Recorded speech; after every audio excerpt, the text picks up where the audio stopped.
हे प्रभु, यह सब क्या हुआ? लाशों के ढेर, किसी का हाथ तो किसी का पैर तो किसी की गर्दन धड़ से अलग है। गलियों में लाशों के ढेर। उस दुष्ट गौरी ने बच्चों को भी नहीं छोड़ा। हे प्रभु, यह क्या हुआ? क्या हुआ?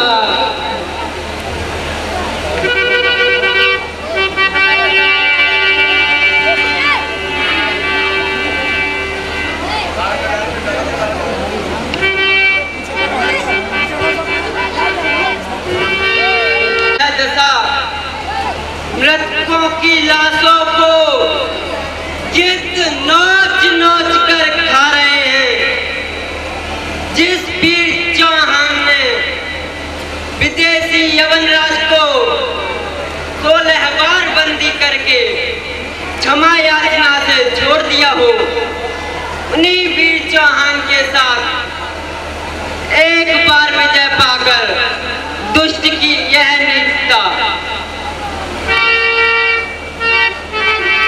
पिताजी, आप इतना शोक ना करिए। आपने जो अपने मित्र के बारे में सोचा है उस पर विचार कीजिए।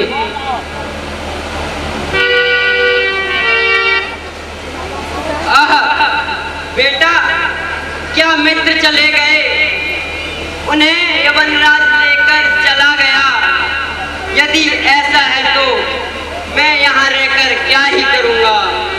जहाँ मेरा मित्र गया है, मैं भी वही जाना चाहता हूँ। अपने मित्र द्वारा, अपने यत्न से अपने मित्र के शत्रु का वध कराना चाहता हूँ। क्या तुम मेरे साथ गजनी चलोगे? पिताजी, आप धैर्य रखिए। मैं भी आपके साथ गजनी चलूंगा और शेष लाशों वही पूरी करूंगा। चलो तो शीघ्र चलते हैं। चलो पिताजी। ये समुद्र जो पृथ्वीराज के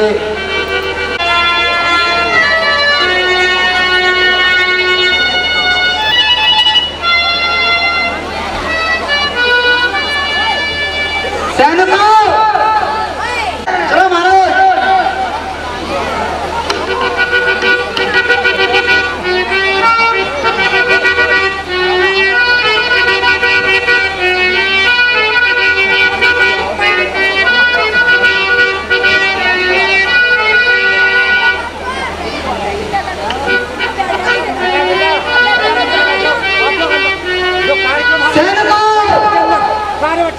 जी महाराज, लोहे की सरिया इसकी दोनों आंखों में गर्म सूजा डालकर उन्हें फोड़ दो। दिल्ली लूटकर मंदिरों को गिरा दो। पूरे शहर में आग लगाकर किला पर अपना झंडा फहरा दो।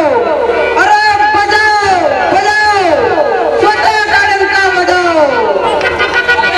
दुष्ट गौरी और पाप मत कर, मेरी आंखें मत फोड़। इससे तो मुझको मौत दे दे, मौत। यदि देश हित मरना पड़े मुझको अनेकों बार भी, तो भी ना मैं इस कष्ट को निज ध्यान में लाऊं कभी। सार मेरी साधना का शेष रहना चाहिए। मैं रहूं या ना रहूं, मेरा शेष रहना चाहिए।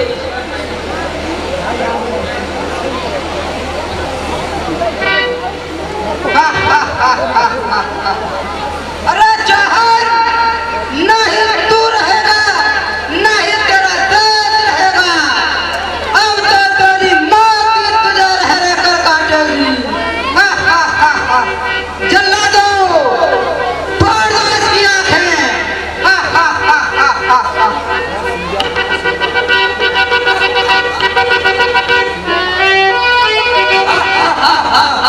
अब आएगा मजा।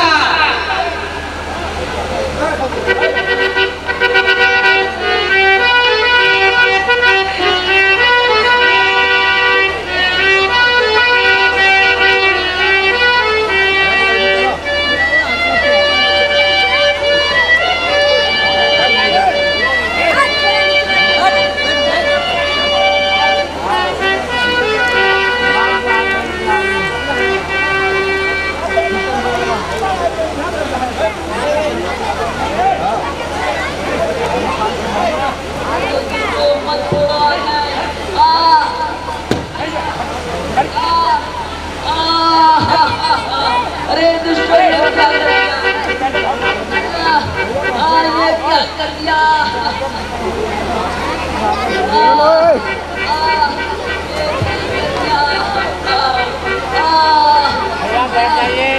अपनी सेवा बदल गया। शरण हूँ प्रभु अब तुम्हारी अपना फिसल गया। नाराज ही है ना ताज ही, ना पहले जैसा समाज ही है। बनी है भारत विदेश भारत में पल गया। हरा भरा था जो अपना नंदन, सुगंध देता हर पेड़ चंदन।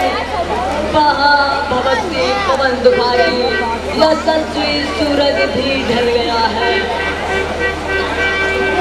संसार सुन्न है अंधकार में, चारों ओर हाहाकार सुनाई पड़ रहा है। प्रणय सोना चाहती है 1192 ईस्वी। तू मुझको नहीं संपूर्ण भारत को परतंत्र बनाने के लिए हुई है। तूने यह क्या किया? भारत का यश धो दिया।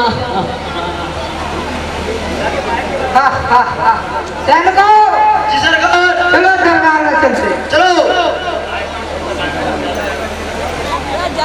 आप सभी से बार बार आपके चरणों में यही विनम्र निवेदन है। पुत्र, अब तुम यहाँ से जाओ और चारों तरफ निगरानी रखना। कहीं कोई गड़बड़ दिखाई पड़े तो तुरंत मुझे संकेत करना। जो आज्ञा पिताजी।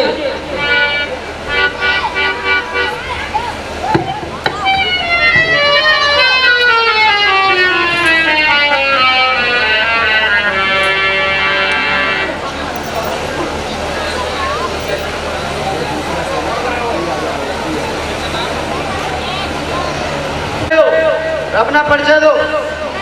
सैनिक भाई, मेरा नाम महाकवि चंद्रबरदाई है और मैं बादशाह गौरी से मिलना चाहता हूँ।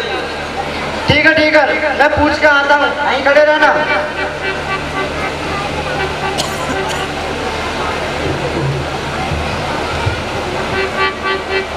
महाराज आदाब।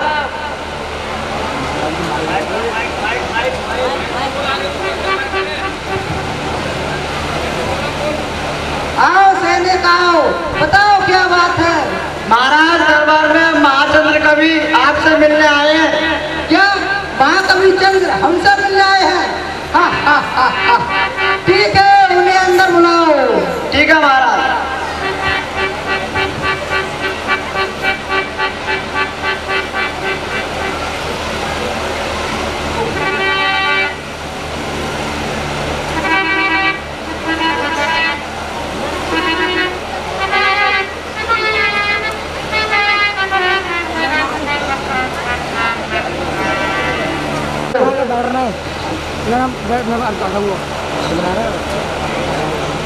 मैं बनाता हूँ बना कर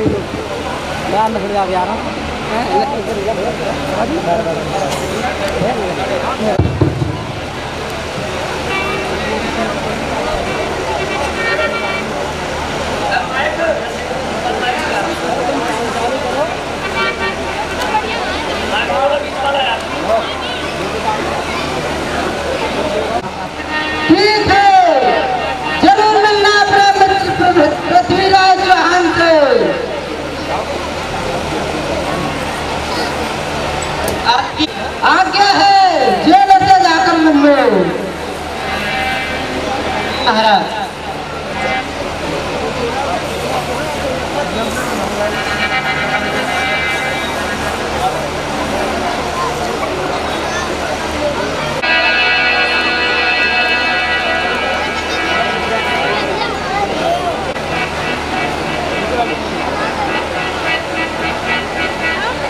आदाब जेलर साहब, आदाब।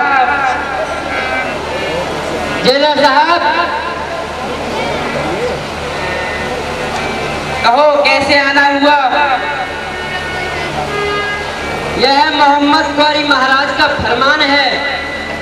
मैं चौहान से मिलने आया हूँ, आपकी आज्ञा चाहता हूँ। आज्ञा है सैन को चंद्र को चौहान से मिला दो।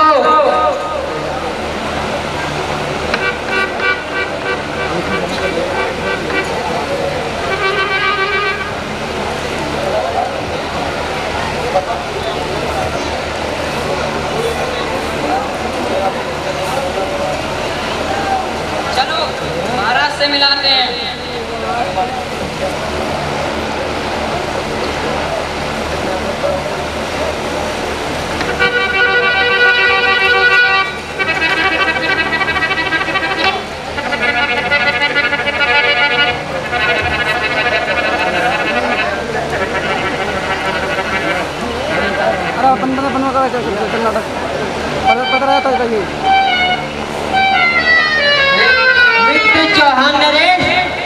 चौहान नरेश चंद्र जैसा स्वर प्रतीत होता है।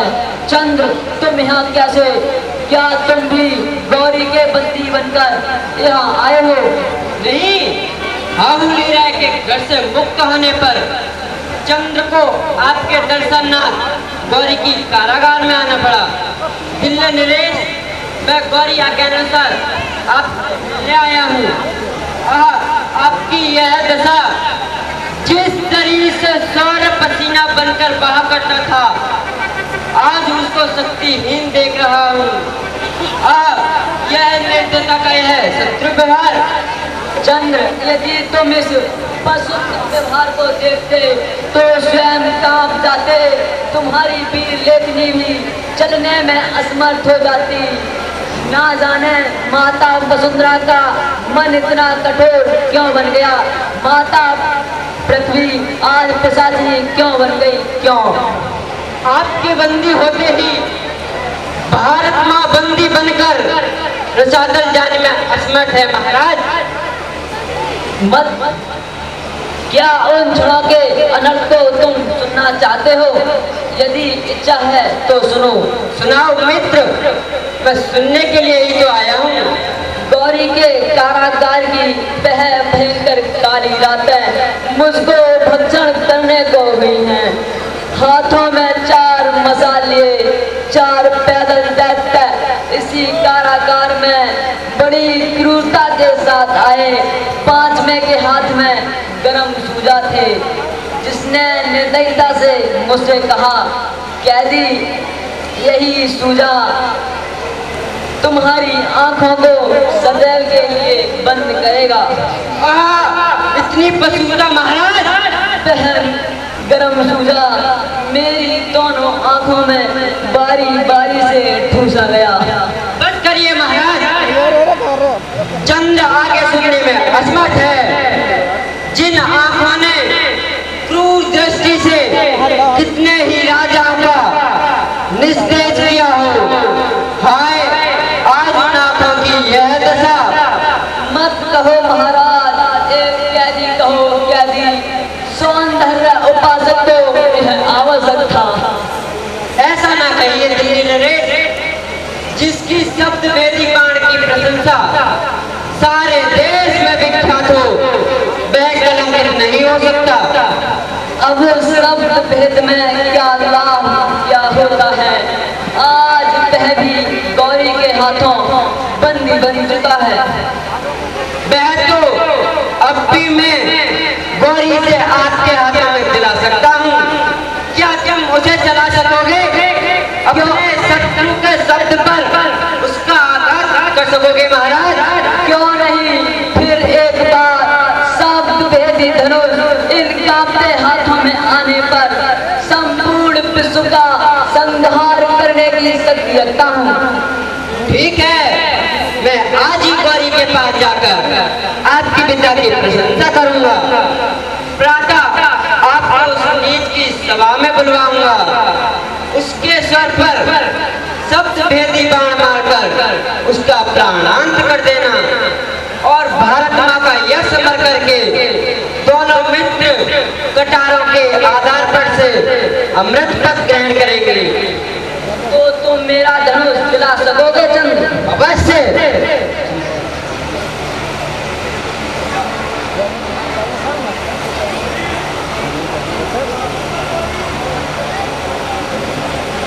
मिलते जेल में आते हैं, उसी समय गौरी जेल का मुआयना करने के लिए अपने शरीकों के साथ आता है।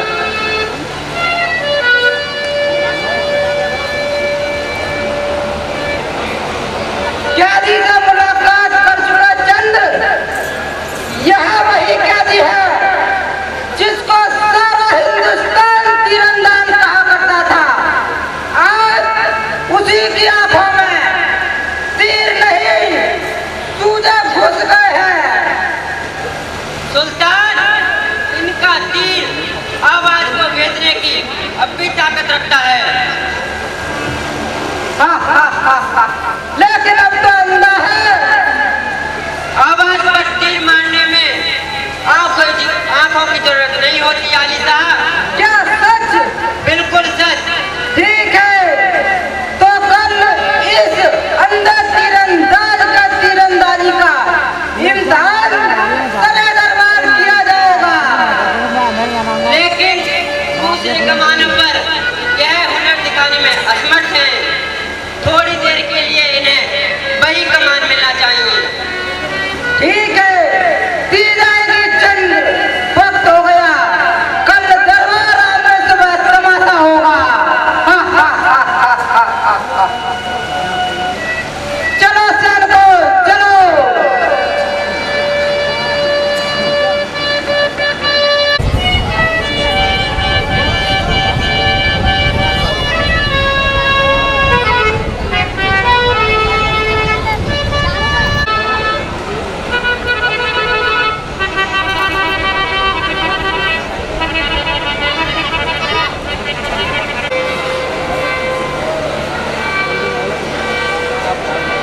चंद, तमाशा शुरू कराया जाए। मंदारी से कहो कि अपने तीरंदाजी का तमाशा शुरू करे। जो आज्ञा सुल्तान। महाराज, आज अपने इष्ट नौरंग देवी का स्मरण करके मन से सुने व समझे, अपनी उस देवी को प्रणाम करें जिस देवी का भवन 4 हाथ 24 गज की प्रशंसा की है, वह असत्य न हो पाए।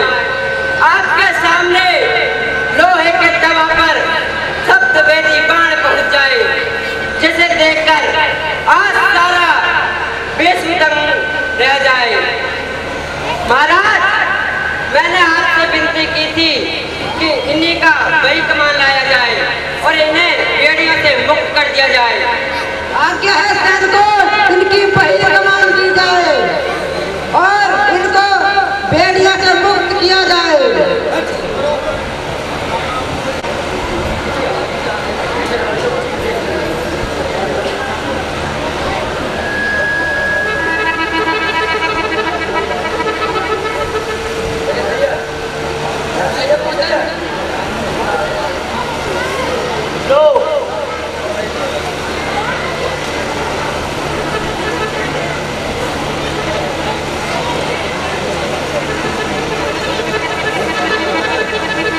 लो महाराज,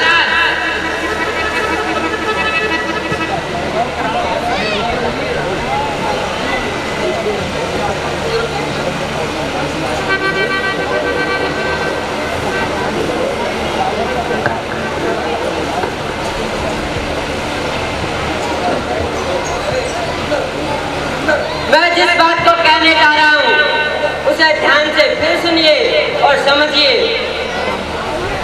4 हाथ 24 गज अंगुल अष्ट प्रमाण दाऊ पर सुल्तान है।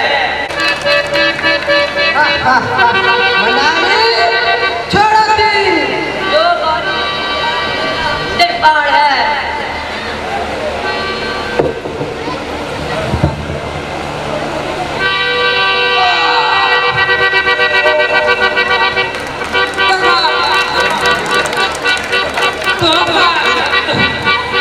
यह पृथ्वी का प्राण पड़ गया है। मैं मान गया संसार अपने देश को प्यार करता हुआ वीर सपूत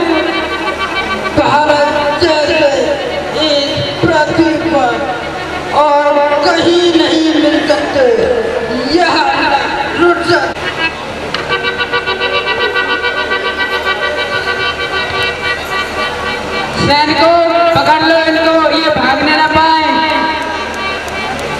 जी महाराज।